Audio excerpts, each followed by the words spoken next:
Hi my YouTube family, আজ আমি তোমাদের সাথে শেয়ার করতে চলেছি কিভাবে এভরিডে মেকআপ লুক তোমরা করবে। যারা অফিস যাচ্ছ, কলেজ যাচ্ছ কিংবা যারা একদম ন্যাচারাল মেকআপ লুক করতে চাও, আজকের লুকটা কিন্তু তাদের জন্য। এই ভিডিওটাতে আমি স্টেপ বাই স্টেপ সবটাই তোমাদেরকে দেখানোর চেষ্টা করেছি।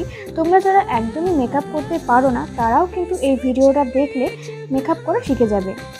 প্রথমেই বলে রাখি, মেকআপ করার আগে অবশ্যই কিন্তু তোমরা তোমাদের স্কিন কেয়ারটা মনোযোগ সহকারে করে নিও। যে স্কিন কেয়ারের প্রোডাক্ট ইউজ করো সেটা ইউজ করলেই হবে। তোমরা দেখতেই পেলে আমি প্রথমেই গার্নিয়ার ক্লিনজারের সাহায্যে আমার ফেসটা খুব ভালো করে পরিষ্কার করে নিলাম এবং তারপর আমি এখানে পন্ডসের এই হাইড্রেটিং সিরামটা আমার পুরো ফেসে খুব ভালো করে অ্যাপ্লাই করে নিচ্ছি। সিরামটা আমার ফেসের মধ্যে অ্যাবজর্ব হয়ে যাওয়ার পর আমি এখানে পন্ডসের জেল ময়শ্চারাইজারটা ইউজ করছি। আর যেহেতু আমি ডে টাইমের মেকআপ লুক দেখাচ্ছি, তো সেই জন্য আমি এখানে ল্যাকমির সানস্ক্রিনটাও অ্যাপ্লাই করে নিয়েছি। তোমরা যদি অফিস যাওয়ার জন্য কিংবা কলেজ যাওয়ার জন্য মেকআপ লুকটা করো, তাহলে অবশ্যই মনে করে সানস্ক্রিনটা অ্যাপ্লাই করো।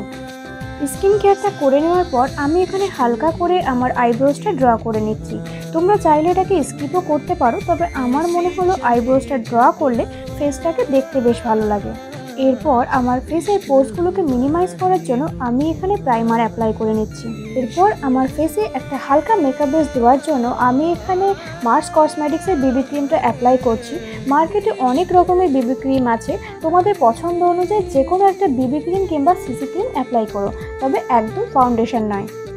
এরপর ফেসে একটু হালকা করে ব্লাশ অ্যাপ্লাই করে নিয়ে সেটাকে মেবলিন ফিট মি কম্প্যাক্ট পাউডারের সাহায্যে সেট করে নিচ্ছি এবং আইলিডে একটু হালকা করে কাজল অ্যাপ্লাই করে সেটাকে খুব ভালো করে ব্লেন্ড করে নিলাম। So this is my final look.